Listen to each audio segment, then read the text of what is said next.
Hey, good afternoon. My name is Latundra Richardson. I am a student at Alabama A&M University, and this presentation is for my Family and Child Welfare class with Professor Dr. Choi. I did my advocacy project on how immigration and customs enforcement impact families. For those who don't know, Immigration and Customs Enforcement, or ICE for short, is a federal law enforcement agency under the United States Department of Homeland Security. The purpose of ICE is to arrest, detain, and deport unauthorized immigrants who are already in the United States. Originally, ICE's purpose was to remove undocumented immigrants who had committed serious crimes in the United States. Serious crimes such as promoting terrorist attacks, trafficking humans and children, well, not humans and children, women, men, and children, and smuggling drugs across the state or country borders. However, when Trump became president and got into office, he promoted a zero tolerance policy on all immigrants, and as a result, it led to a high amount of undocumented immigrants being detained and deported back to their home countries. The problem with this is that many immigrants were living in America for more years than they were in their home countries.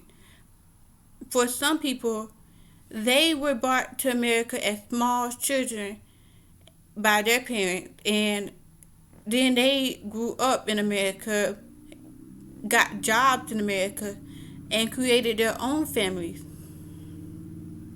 By having ICE officials arrest and deport all immigrants, it made many families have a traumatic experience that was very unnecessary. Statistics show that 6.1 million United States citizen children have witnessed their undocumented family member be deported. And as a result, these children are now with PTSD triggers. They have the symptoms of PTSD, such as having nightmares, showing depression, such as having a decline in their schoolwork, where they once was making good grades, they now have no interest in going to school or completing their assignments, and the activities that once made them happy, they no longer have interest in, and they are very sad, and they have just overall PTSD symptoms brought on to the fact that their loved one was there one day and then the next day they were gone without warning. Another result of the high increase of ICE officials is that many families are isolated and they don't receive the same quality of care as other families because of fear that they will be discovered and deported. That means many children are not receiving the level of health care that is provided for them out of fear that their parents or their loved one will be taken away from them.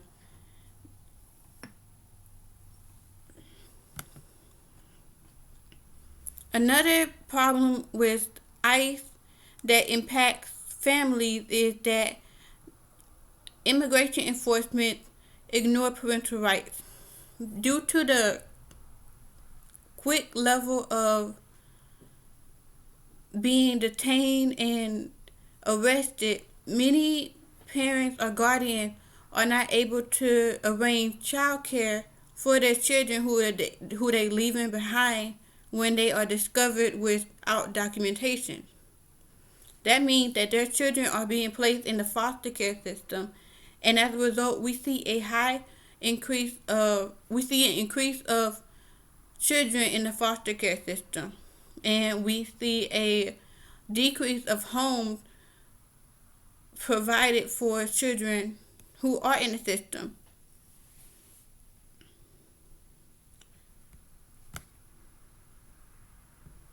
An example of this is in 2018, under Trump leadership, over 1,500 children were placed in the foster care system because their parents were unable to get in contact with them, because social workers and other officials were unable to locate where their parents were deported to. Over 1,500 children were placed into the foster care system without their parents' rights being relinquished.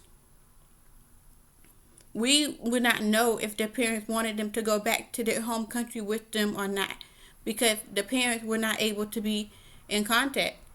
And so there is over 1,500 families separated, and over 1,500 children feeling abandoned by their parents, which lead to a digression in their development as humans. And it prolongs their ability to trust not only other people, but the system and the government that they are raised in. And for the fortunate children and families who are able to maintain contact with their deported loved members, parental love and family love cannot always be communicated through technology. While you're able to FaceTime and text, you're not able to see the nonverbal cues in the communication. You're not able to communicate the same way as you would in person.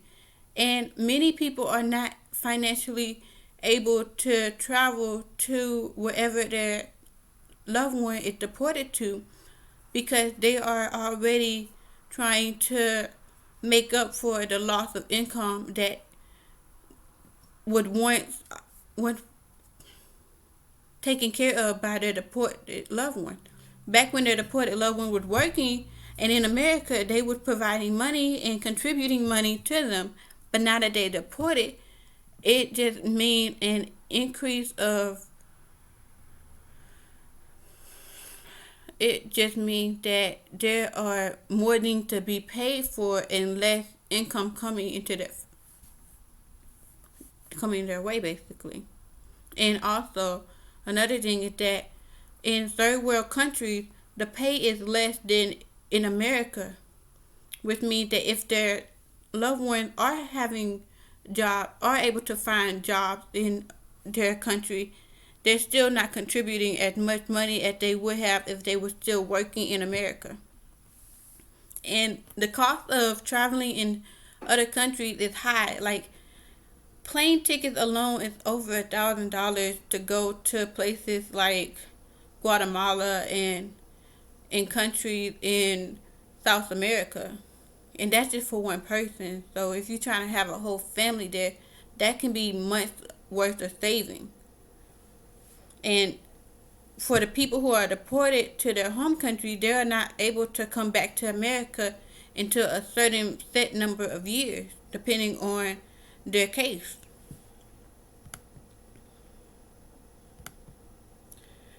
So another restriction that has impacted families is COVID-19. Due to COVID-19, over 10,000 people remain in immigration detention because of the lack of court hearings and the suspension of immigration court hearings, basically. This means that over 10,000 people are being exposed to each other in crowded jails and detention centers, despite the required 6 feet apart rule. And Congress is doing very little to address these issues. So my solutions is, one is to remove the red tape that make it difficult for immigrants to get their documentation. For many people, to receive their application to apply for citizenship, it takes months to get their paperwork and to get all the things that they need to have in order to even apply for citizenship. And then once they apply for their citizenship, it takes more weeks for them to get the results of whether or not they passed their citizenship test. And if the process was quicker, people can make arrangements, and they can, if they fail the test, they can reapply quicker in order to get their required documentation, so they don't have to worry about ICE officials deporting them back to their home countries. Another solution is that immigrants who legally got their paperwork and all that stuff, once they get that established, they should be able to maintain the level of career status that they had in their other country. For instance, if it's an adult who is applying for their citizenship and they got rewarded their citizenship, say they was a doctor in their other country, they should be able to still be a doctor. If they was a resident or attending, they should still be able to be attending or resident. The issue I see is that many people who are immigrants who come to America with high level careers, they end up having to start back at the bottom and work their way back to the top. Meaning, for in terms of like in a doctor setting, if they was a attending or a resident in another country, they have to start as an intern in America. I believe that is tedious and just overall wrong, because they can contribute cultural awareness, they can diversify the workspaces that they're in, and they can increase the amount of approaches that we as a Western country have towards different illnesses and medical treatments. They can contribute more than they can take away by keeping their level of rank career-wise. Another thing I believe would be very beneficial is that if we change the ICE official policy so they can prioritize restricting, detaining, and arresting undocumented immigrants who have committed crimes, instead of just detaining and deporting every undocumented immigrant that they see. If we focus on deporting immigrants who have committed crimes, that can lower the level of crimes in America. And when I say crimes, I mean high level crimes such as smuggling drugs, trafficking people, and like assault. I don't mean crimes such as sleeping at a red light or accidentally driving through a stop sign. Those are low level crimes, and they should be able to commit small crimes like that and get sent to traffic school. They shouldn't have to lose their DACA I want to say membership, or their DACA card, just because they slept at a light or they got a traffic violation. So for implications for policies and practices, the United States Citizenship and Immigration should address the application for citizenship in a faster manner. We should reopen the court that address immigration hearings so that more people can be reunited with their families, so that we can repair their families and start to heal the trauma that their families have experienced. Overall, immigration issue is a issue that affects everybody, not just the families of undocumented immigrants. And it impacts us because we are